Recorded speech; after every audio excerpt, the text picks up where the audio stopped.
கல்யாண மாலையில் திவ்யாஸ்ரீ இவங்களை அறிமுகப்படுத்துகிறோம். சொல்லுங்கம்மா. திவ்யாஸ்ரீ எங்கள் பெரிய ஒருபடியோட பொண்ணு. சரி. ஒரே பொண்ணு தான். ஓகே. பொண்ணு எம்டெக் படிச்சுட்டு பிஹெச்டி படிச்சுக்கிட்டு இருக்காங்க. சரி. பெங்களூர்லேயே. ஓகே. அவங்களுக்கு வரன்னு பார்த்துட்டு இருக்கோம். அவங்களுக்கு 25 இயர்ஸ் ஆகுது. சரி. பெங்களூர்லேயே இருக்கிற மாதிரி பையன் இருந்தால் ரொம்ப சந்தோஷம். சேம் எம்டெக்கில் எம்பிஏ எம்சிஏ அந்த மாதிரி இருக்கிற பையனாக வேணும். சரி. நல்ல வேலையில் இருக்கணும். வெரி குட்மா. ரைட். ஓகே. பிராமின் ஐயர். சரி. வடமாள் ப்ரெஃபரன்ஸு. சரி. பிரகச்சரணம் எதுவாக இருந்தாலும் பார்ப்போம். ஓகே. ரைட். இந்த நிகழ்ச்சியில் வந்து கலந்துக்கிட்டீங்க. வாழ்த்துக்கள். வணக்கம். ஏ திவ்யஸ்ரீ வயது 25, எம்டெக் முடித்தவர், PhD செய்து கொண்டிருப்பவர், பெங்களூரில் வசிப்பவர். இவர் நன்கு படித்து நல்ல பணியில் உள்ளவரனை எதிர்பார்க்கிறார். திவ்யஸ்ரீ பற்றிய விரிவான விவரங்கள் kmmatrimony.com வெப்தளத்தில் இவரது பதிவு எண் 765753. கல்யாண மாலையில் ராகேஷ் இவர் அறிமுகப்படுத்துகிறோம். வயது 26, BE பண்ணியிருக்கிறாரு. திருச்சியில் சொந்த பிஸ்னஸ் பண்ணிட்டு இருக்கிறாரு. ப்ரொஃபஷனல் டிகிரி முடித்த நல்ல பெண் தனக்கு மனைவியா வரணும்னு விரும்புகிறாரு. ராகேஷ் விரும்புகிற மாதிரி நல்ல பெண் அவருக்கு மனைவியா உடனடியாக அமைந்திட கல்யாண மாலையின் மனப்பூர்வமான வாழ்த்துக்கள். கல்யாண மாலையில் ராஜேஸ்வரி இவங்களை அறிமுகப்படுத்துகிறோம். வயது 28, ME பண்ணியிருக்கிறாங்க. சென்னை MNCல ஒர்க் பண்ணிட்டு இருக்கிறாங்க. PG முடித்து நிரந்தர வேலையில் இருக்கிற நல்லவர் தனக்கு கணவராக வரணும்னு நினைக்கிறாங்க. ராஜேஸ்வரி நினைக்கிற மாதிரி நல்லவர் அவங்களுக்கு கணவராக உடனடியாக அமைந்திட கல்யாண மாலையின் மனப்பூர்வமான வாழ்த்துக்கள். கல்யாண மாலையில் ஸ்ரீனிவாஸ் இவரை அறிமுகப்படுத்துகிறோம். அப்பா பஞ்சாப கேசன் நீங்கள் வந்திருக்கிறீங்க. சொல்லுங்க sir. So I belong to Tamil Brahmin family. சரிங்க. Section at Nagpur. சரி. I got 2 sons. ஓகேங்க. மூத்தவன் கல்யாணம் ஆயிடுச்சு. சரி. So second son can take alliance. பார்த்துன்னு இருக்கீங்க. என்ன படிச்சிருக்காரு அவர்? Graduate in marketing management. சரி. Doing job at Nagpur. நாக்பூரில் இருக்கார். Nagpur. Very good. Right. Okay. So I want any good graduate Brahmin girl. ஓகேங்க. நிச்சயமாக நீங்கள் கேட்குற மாதிரி நல்ல பெண் உங்களுக்கு மருமகளா Thank you.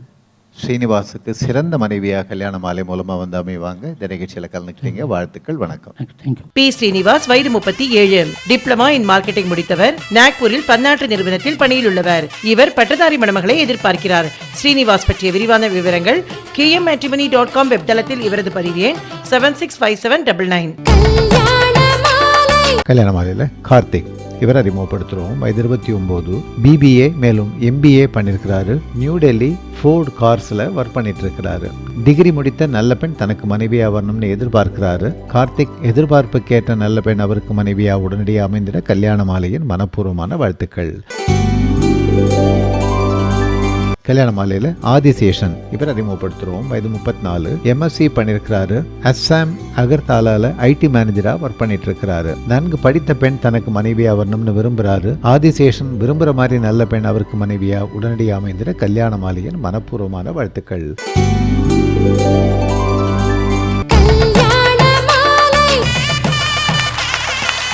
மகிழ்ச்சி என்பது இருப்பதில் நிறைவு பெறுவதே, இறக்கை கட்டி பறப்பதே. பேராசிரியர் சாலமன் பாப்பையா தலைமையில் பிலாய் கல்யாண மாலை நிகழ்ச்சி சென்ற வார தொடர்ச்சி. சாவித்ரி படம் எடுத்து தோற்று போனார், சந்திரபாபு படம் எடுத்து தோற்று போனார். சார் நல்லா ஜெயிச்சவங்க ஒருத்தர் கதை கூட உங்களுக்கு ஏமாத்துறது. தனுஷ் படம் எடுத்து ஒரு தயாரிப்பாளராகவும் நடிகராகவும் ஒரே நேரத்தில் வெற்றி பெறவில்லையா? மனுஷருக்கு நல்ல கதைகளே நினைவுக்கு வராது போல இருக்கு. இந்த 3 பேரும் சார் இன்னைக்கு இவர் ரசம், அவர் ஆப்பிள் நெல்லிக்காய், இவர் பழைய சோறு. இந்த கனவு காணுவது என்பதை சாப்பிடுற லெவலுக்கு இறங்கி அடிச்ச ஒரே அணி உலகத்திலே இவங்கதான். அவர் சொல்றாரு, ஒரு காலத்தில் கணவர்கள் வேலைக்கு போனார்கள், வீட்டம்மாக்கள் வீட்டிலேயே அமைதியாக இருந்தார்கள், அப்போதான் குடும்பங்கள் நிம்மதியாக இருந்ததுன்னு சொல்றாரு. எந்த காலத்துல வந்து சொல்றீங்க? அதை ஒரு நெறியாக நாம் பின்பற்றி இருந்தால் இன்றைக்கு ஒரு சங்கீதா இங்கே வந்து கலெக்டராக அப்படி சமையல் கட்டிலே இருந்த பெண்கள் எல்லாம் மகிழ்ச்சியாகத்தான் இருந்தார்கள் என்று உங்களுக்கு யார் சொன்னது நண்பர் ராஜா அவர்களே? எத்தனை கனவுகளோடு வெளியே வருவதற்கு வழி இல்லாமல் புழுங்கி கிடந்த எங்கள் சமூகத்தில் இப்பதான் வர ஆரம்பிச்சிருக்காங்க. அதையும் கெடுத்துருங்க. உங்களை மாதிரி ஒருத்தர் ஒருவரே போதும். இவ்வளவு சின்ன அரங்கத்தில் கல்யாண மாலை இதுவரை நடத்தியதில்லை. ஆனால் இன்றைக்கு நடத்துவதற்கு காரணம் உங்களினுடைய அன்பு. துபாய், சிங்கப்பூர் என்றெல்லாம் போவதற்கு ஆசைப்படாமல் பிலாய்க்கு வந்திருக்கிறார்னு சொன்னாங்க. எல்லாரும் கை தன்னாங்க. நினைவு வச்சுக்கோங்க. மோகன் சார், மீரா மேடம், அடுத்தது சிங்கப்பூர், துபாய்னா நான் உண்டு, அவர் கிடையாது. பறப்பதை பற்றி கல்யாண மாலையை வைத்துக்கொண்டு நீங்கள் பேசலாமா? மஞ்சப்பையில ஜாதகங்களை வைத்துக்கொண்டு வீடு வீடாக போய் தரகர் என்ற நிலையிலே இருந்த ஒரு பிசினஸை டிஜிட்டலைஸ் பண்ணி தொலைக்காட்சியில் வர முடியும் என்கின்ற கனவு மீரா என்ற ஒரு பெண்மணிக்கு வந்தது. அவர் அந்த கனவை அன்றைக்கு பதிவு செய்த போது யாரும் நம்பல இது நடக்கும்னு. நம்ம வீட்டு வரனை கொண்டு போய் தொலைக்காட்சியில காமிச்சு எங்க வீட்டுல ஒரு பொண்ணு இருக்கு, ஐயா சொல்லுவாரு எங்க வீட்டுல 2 பொண்ணு இருக்கும் பாரு, எங்க வீட்டுல ஒரு பொண்ணு இருக்குன்னு சொன்னா அது சரியில்லை என்று நினைத்த அந்த ஒரு தேக்க சிந்தனையில் இருந்து வெடித்து கிளம்பி கல்யாண மாலை ஒரு கான்செப்டா, ஒரு பிசினஸா நியூயார்க்ல ஸ்டாக் எக்ஸ்சேஞ்சில் பதிவு செய்கிற அளவு அவர்களுடைய நிறுவனம் வளர்ந்திருக்கிறது என்று சொன்னால் அது ரெட்டை கட்டி பறந்த கனவு. அப்துல் கலாமை பற்றி நீங்கள் சொன்னீர்கள், ஏர்போர்ஸ்ல அவருக்கு வேலை மறுக்கப்பட்டது, அதுதான் உண்மை. அப்போ சிவானந்தரை போய் பார்த்தார், தனக்கு கிடைத்த வேலையை எடுத்துக்கொண்டார். ஆனா அந்த வேலையில அதே தேக்க நிலையில இல்லையே, மேலே மேலே மேலே உயர்ந்து ஏர்போர்ஸும் ஆர்மியும் நேவியும் 3 தலைவர்களும் அவருக்கு சல்யூட் அடிக்கிற அளவு ஜனாதிபதியாக அவர் உயர்ந்தாரு.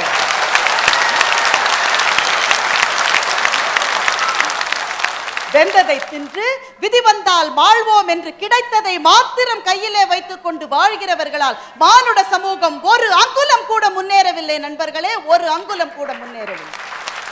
அருள் பிரகாஷ் பேசுற போது ஒண்ணு சொன்னார், கண்ணாடி முன்னால நிற்கிற போது எனக்கு இந்த மாதிரி உயரம் இல்லையே, நான் சிகப்பா இல்லையே, முடி இல்லையே, எல்லாம் கடவுளினுடைய சிருஷ்டிக்கே கரெக்ஷன் சொல்றோம்னு சொன்னார். கடவுளினுடைய சிருஷ்டிக்கு கரெக்ஷன் சொல்லாத சில பேர் கூட கண்ணாடி முன்னால் நிற்க முடியாதபடி காலம் அவர்களை மாற்றி இருக்கிறது. லக்ஷ்மி அகர்வால்னு ஒரு பொண்ணு டெல்லியில, 15 வயசு பொண்ணு, 32 வயசான ஒருத்தன் ஐ லவ் யூன்னு சொன்னா அதுக்கு என்னன்னே புரியல, பாவம் சின்ன குழந்தை தானே, முகத்துல ஆசிட கொட்டிட்டான். கிட்டத்தட்ட 3/4 லிட்டர் நைட்ரிக் ஆசிட முகத்துல கொட்டிட்டான். லக்ஷ்மியினுடைய முகம் சாம்பியது, தோல் வெந்தது, அவளுடைய வயிறும் மார்பும் இல்லாமலே போனது, அப்படியே உருகி உருகி. இந்த லக்ஷ்மி என்ன செஞ்சானாக்க, இதுதான் எனக்கு நேர்ந்து விட்டது, இவ்வளவுதான் எனக்கு விதிக்கப்பட்டது, நான் இப்படியே இருக்கேன் என்று வீட்டுக்குள்ளேயே லக்ஷ்மி இருந்திருக்கலாம். ஏனென்றால் இதுதான் எனக்கு கிடைத்தது என்று அவள் நினைத்திருந்தால் லக்ஷ்மி வீட்டில் இருந்திருக்கலாம். ஆனால் லக்ஷ்மி வீட்டில் இல்ல. 12 வருஷம் சுப்ரீம் கோர்ட்டுக்கு நடையா நடந்தா. எதுக்கு? ஆசிட சுண்டல் விற்கிற மாதிரி ஃப்ரீயா எல்லாரும் விற்க கூடாது, ஆசிட் சேலுக்கு ரெஸ்ட்ரிக்ஷன் வரணும்ன்ற உத்தரவை சுப்ரீம் கோர்ட்ல இருந்து வாங்குவதற்காக 12 வருஷம் லக்ஷ்மி நடந்தா. அதுக்கப்புறம் தான் ரொம்ப அழகான ஒரு விஷயம் நடந்தது. இன்றைக்கு ஒரு ஃபேஷன் பிராண்டினுடைய மாடலாக லக்ஷ்மி இருக்கிறார்.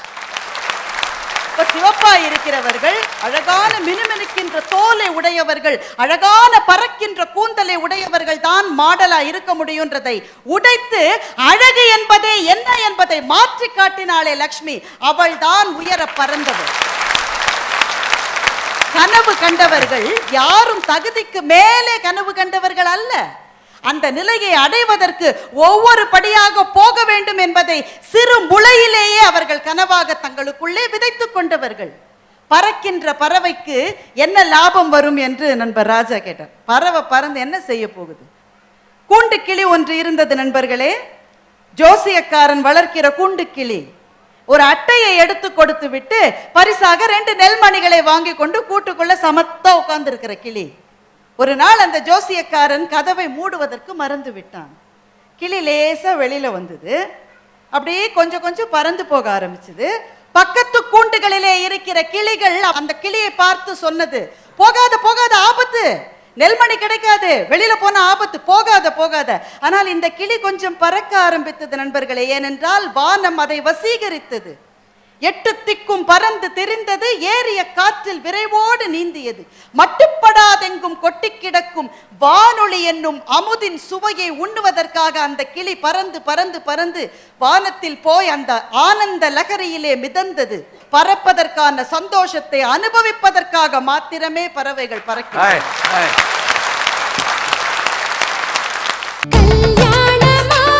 கல்யாண மாலையில் லலிதா இவங்களை அறிமுகப்படுத்துகிறோம். அப்பா சந்திரசேகர், நீங்கள் வந்திருக்கிறீங்க, சொல்லுங்க, குடும்பத்தை பற்றி சொல்லுங்க. வன்னிகுலை சத்ரி. சரி. பொண்ணு ஜபல்பூர்லேயே படித்து ஹிந்தி தான் எல்லாம் தெரியும், அதுங்களுக்கு தமிழ் அவ்வளோ தெரியாது. ஓஹோ. ஸோ பொண்ணு இப்போ ஃபஸ்ட் இயர் பிகாம் படிச்சுன்னு இருக்குது. சரி. அதனால் வன்னிகுலை சத்திரியில் நாயக்கர், கவுண்டர், படையாச்சி, இது ஃபஸ்ட்டு ப்ரிஃபரன்ஸு. சரி. இது வரலைன்னா அதுக்கப்புறம் சப்காஸ்ட்டு முதலியார் ஆறு பிள்ளை வந்தாங்கன்னா அதை நாங்கள் பார்க்கலாம். சரி. தேர்ட் வந்து preference is north belt. Okay. Maharashtra, Gujarat, Madhya Pradesh, Chhattisgarh and Odisha. Okay. Preference வந்து பிஸ்னஸ் மேன் இருந்தாலும் பரவாயில்ல. சரி. கவர்மெண்ட் ஜாப்பு கம்ப்ளீட்டாக இப்போ இல்லை.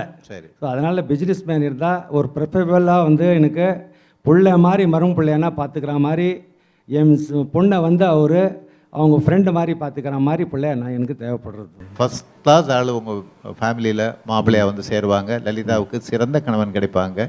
கல்யாண மாலை முழு முயற்சியும் இதுக்கு எடுக்கும். இந்த நிகழ்ச்சியில் வந்து கலந்துக்கிட்டீங்க. வாழ்த்துக்கள். வணக்கம். சி லலிதா நாய்க்கர், வயது 23, பிகாம் படித்துக் கொண்டிருப்பவர், ஜபல்பூரில் வசிப்பவர். இவர் நன்கு படித்து பணியிலுள்ள வரனை எதிர்பார்க்கிறார். லலிதா பற்றிய விரிவான விவரங்கள் kmmatrimony.com வெப்தளத்தில் இவரது பதிவேன் 762205. கல்யாண மாலையில் இந்திரா இவங்களை அறிமுகப்படுத்துகிறோம். வயது 26, பிஎஸ்சி பண்ணியிருக்கிறாங்க. ப்ரொஃபஷனல் டிகிரி முடித்து நிரந்தர வேலையில் இருக்கிற நல்லவர் தனக்கு கணவராகணும்னு நினைக்கிறாங்க. இந்திரா நினைக்கிற மாதிரி நல்லவர் அவங்களுக்கு கணவராக உடனடியாக அமைந்திட கல்யாண மாலையின் மனப்பூர்வமான வாழ்த்துக்கள். கல்யாண மாலையில் ஆனந்தன் இவரை அறிமுகப்படுத்துகிறோம். வயது 38, எம்எஸ்சி மேலும் எம்சிஏ பண்ணியிருக்கிறாரு. டெல்லியில் ஐடி மேனேஜராக ஒர்க் பண்ணிட்டு இருக்கிறாரு. பிஜி அல்லது ப்ரொஃபஷனல் டிகிரி முடித்த நல்ல பெண் தனக்கு மனைவியாக வரணும்னு எதிர்பார்க்கிறாரு. ஆனந்தன் எதிர்பார்க்கிற மாதிரி நல்ல பெண் அவருக்கு மனைவியாக உடனடியாக அமைந்திட கல்யாண மாலையின் மனப்பூர்வமான வாழ்த்துக்கள். கல்யாண மாலையில் செந்தில்குமார் இவர் அறிமுகப்படுத்துகிறோம். அம்மா சுசீலா சுவாமி, அண்ணி கீதா குமார் 2 பேரும் வந்திருக்கிறீங்க. சொல்லுங்க, குடும்பத்தை பற்றி சொல்லுங்க. எனக்கு 3 குழந்தைங்க பார்த்துக்கங்க. சரிம்மா. 2 பையன் 1 பொண்ணு. சரி. அவங்க 2 பேருக்கும் கல்யாணம் ஆயிடுச்சு. சரி. இவனுக்கும் கல்யாணம் ஆகி டைவர்ஸ் ஆயிடுச்சு பார்த்துக்கோங்க. ஓஹோ. அதனால அவனுக்கு பொண்ணு நல்ல பொண்ணாக வேணுமா. சரிம்மா. அது உங்கள் கல்யாண மாலை மூலியமாக கிடைச்சா ரொம்ப சந்தோஷமா. கட்டாயமா கட்டாயமா. சொல்லுங்கம்மா. எங்கள் மைத்துனருக்காக இப்போ நாங்கள் பொண்ணு பார்க்குறோம். Very good. அவர் பிகாம் முடிச்சிருக்காரு. சொந்த தொழில் பண்ணுறாரு. சரி. ஏற்கனவே அவருக்கு விவாகரத்து ஆயிடுச்சு. சரி. அதனால் இப்போ பார்க்குற பொண்ணாவது அவருக்கு நல்ல பொண்ணாக அமையணும்னு நாங்கள் விருப்பப்படுறோம். அது உங்கள் கல்யாண மாலை மூலியமாக ரொம்ப எதிர்பார்ப்போடு நாங்கள் வந்திருக்கோம். நாங்கள் வந்து பிள்ளை, இப்போ எங்களுக்கு பிள்ளைனாலும் முதலியார் 2த்துல எதுவாக இருந்தாலும் எங்களுக்கு பரவாயில்ல. ஆனால் வர பொண்ணு அவர் அன்பாவும் அம்மாவையும் அன்பாவும் பார்த்துக்கணும் நாங்கள் ஆசைப்படுறோம். Very good. செந்தில்குமாருக்கு சிறந்த மனைவி கிடைப்பாங்க. வாழ்த்துக்கள். வணக்கம்.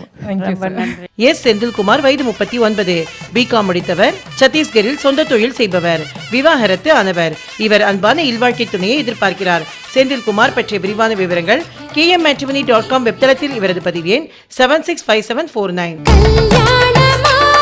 கல்யாண மாலையில் அபிநயா இவங்களை அறிமுகப்படுத்துகிறோம். வயது 27, பிடெக் பண்ணியிருக்கிறாங்க. யூஎஸ் டெக்ஸஸ் சான் ஆண்டனியோவில் சாஃப்ட்வேர் இன்ஜினியராக ஒர்க் பண்ணிட்டு இருக்கிறாங்க. ப்ரொஃபஷனல் டிகிரி முடித்து நிரந்தர வேலையில் இருக்கிற நல்லவர் தனக்கு கணவராக வரணும்னு விரும்புகிறாங்க. அபிநயாவின் விருப்பத்திற்கேற்ற நல்லவர் அவங்களுக்கு கணவராக உடனடியாக அமைந்திட கல்யாண மாலையின் மனப்பூர்வமான வாழ்த்துக்கள். கல்யாண மாலையில் ஆனந்த் இவரை அறிமுகப்படுத்துகிறோம். வயது 38, எம்காம் மேலும் CAIIB பண்ணியிருக்கிறாரு. சென்னை பேங்க்ல பிரான்ச் மேனேஜராக ஒர்க் பண்ணிட்டு இருக்கிறாரு. டிகிரி அல்லது டிப்ளமா முடித்த நல்ல பெண் தனக்கு மனைவியாக வரணும்னு நினைக்கிறாரு. ஆனந்த் நினைக்கிற மாதிரி நல்ல பெண் அவருக்கு மனைவியாக உடனடியாக அமைந்திட கல்யாண மாலையின் மனப்பூர்வமான வாழ்த்துக்கள்.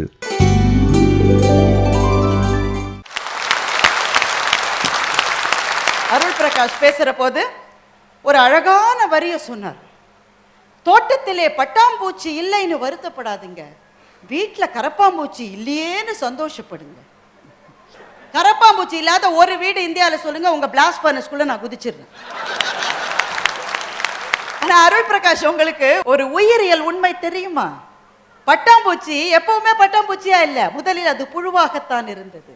நல்ல வேளையா அருள் பிரகாஷ் பேச்ச கேட்காததுனால அந்த குழு தன்னை கூட்டு புழுவாக மாற்றிக்கொண்டது.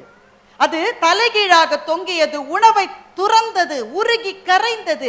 ஒரு நாள் அதனுடைய உடம்பிலிருந்து சிறகுகள் முளைத்தது, அது வானத்திலே பறந்து போனது. அருள் பிரகாஷ், ஒவ்வொரு பட்டாம்பூச்சிக்கு பின்னாலும் ஒரு புழுதான் முதலிலே இருந்திருக்கிறது.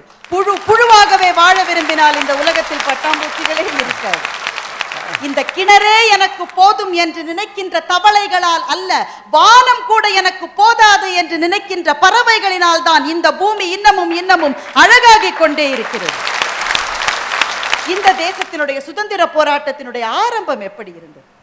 பிரிட்டிஷ்காரர்கள் போடுகிற பிச்சை சலுகைகளை பெற்றுக்கொண்டு அவர்களுக்கு நன்றி தெரிவிக்கின்ற ஒரு கூட்டமாகத்தான் இந்திய தேசத்தினுடைய சுதந்திர போராட்டம் ஆரம்பத்திலே இருந்தது. ஆனால் இது போதாது. இந்த நிலைமையிலே அமைதி காண முடியாது. எனக்கு முழு சுவராஜ்யம் வேண்டும், சுயராஜ்யம் எனது பிறப்புரிமை, அதை அடைந்தே தீருவேன் என்று என்றைக்கு ஒரு பாலகங்காதர திலகர் எழுந்து நின்றாரோ அன்றைக்கு தான் இந்த தேசத்தினுடைய சுதந்திர போராட்டத்தினுடைய வரலாறு எழுதப்பட ஆரம்பித்தது. ஸ்டீல் பிளான்ட் எடுத்துக்கோங்க.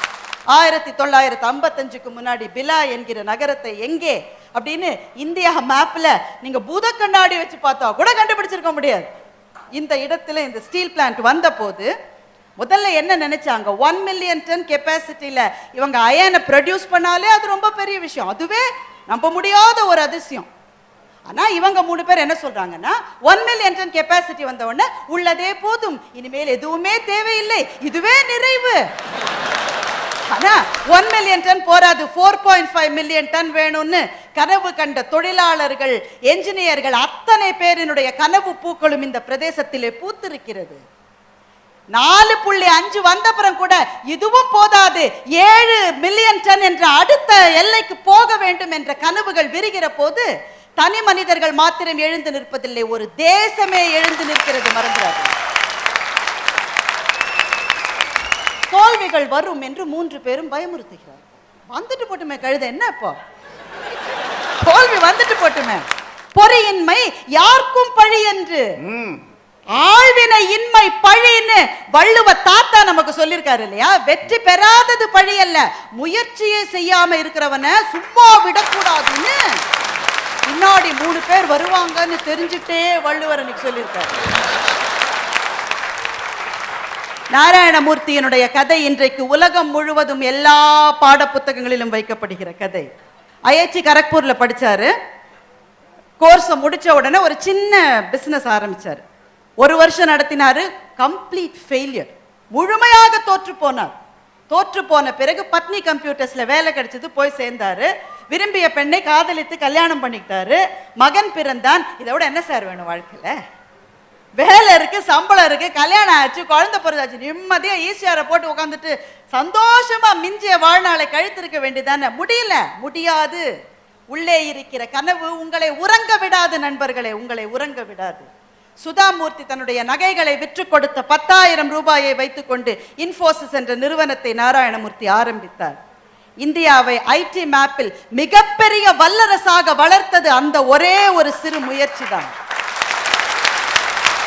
தோல்வி வந்த பிறகும் அடுத்த முயற்சிக்கு ஏன் போகிறார்கள் என்றால், தோல்வியிலிருந்து கற்றுக்கொண்ட பாடத்தை வைத்து அடுத்த முயற்சிக்கு போவதுதான் இந்த பிரபஞ்ச விதி. ஒரு சினிமா பாட்டை இவர் ஏதோ 2 வார்த்தை சொல்லிட்டார் சார், இது ஒரு பாவமா? மீதி இருக்கிற மொத்த பாட்டையும் சொன்னார். படம் 1940 வந்திருக்கு. அவருக்கு எவ்வளவு வயசாச்சு நீங்களே கால்குலேட் பண்ணிக்கோங்க. பாட்டு சொன்னா உடனே வயசாச்சு. ஆமா, அந்த பாட்டுல யாருக்கா தெரியுமா? நான் ஒரு பாட்டு சொல்றேன் கேளுங்க. இமயமலை ஆகாமல் எனது உயிர் போகாது, சூரியன் தூங்கலாம் எனது விழி தூங்காது, வியர்வை மழை சிந்தாமல் வெற்றி மலர் தூவாது, எல்லையை தொடும் வரை எனது கட்டை வேகாது, ஒவ்வொரு விதையிலும் விருட்சம் ஒளிர்கின்றதே, ஒவ்வொரு விடியலும் எனது பேர் சொல்லுமே, வெற்றி நிச்சயம், இது வேத சத்தியம். கைய மாத்திரம் தட்டுங்க. சூப்பர் ஸ்டாருக்கு மாமனரா நடிச்சா போராது. கண்டக்டரா இருக்கிற வாழ்க்கையில் நிறைவு கண்டிருந்தால் இந்தியாவுக்கு ஒரு சூப்பர் ஸ்டார் கிடைத்திருக்கவே மாட்டார். இதைத்தான் என் தாத்தா வள்ளுவன் சொன்னான். உள்ளுவதெல்லாம் உயர் உள்ளல் என்று. அவனுடைய தோளின் மீது ஏறி நின்று அவனுடைய பேரன் பாரதி சொன்னான், பெரிதினும் பெரிது கேள் என்று சொன்னான். பாரதி தன்னுடைய தம்பி சீனி விஸ்வநாதனுக்கு கடிதம் எழுதினான். தம்பி, இருக்கும் இடத்திலிருந்து விழுந்து விடாதபடி கயிறுகள் கட்டிக்கொண்டு நிற்கிறவர்கள் மூடர்கள், நீ பறந்து போ, உனக்கு சிறகுகள் முளைக்கட்டும் என்று பாரதி சொன்னான். தன் தம்பிக்கு பாரதி எழுதிய அந்த கடித வரிகளை இந்த மன்றத்துக்கு அவன் கொடுக்கிற ஆசீர்வாதமாக முன்மொழிந்து விடைபெறுகின்றேன். நன்றி, வணக்கம்.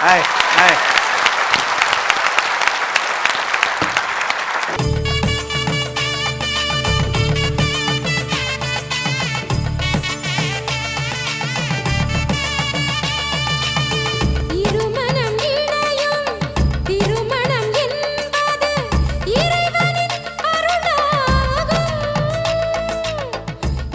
உங்கள் வீட்டு வரனுக்கு மிகச் சிறப்பான இல்வாழ்க்கை துணை அமைய பதிவு செய்து கொள்ளுங்கள் kmmatrimony.com.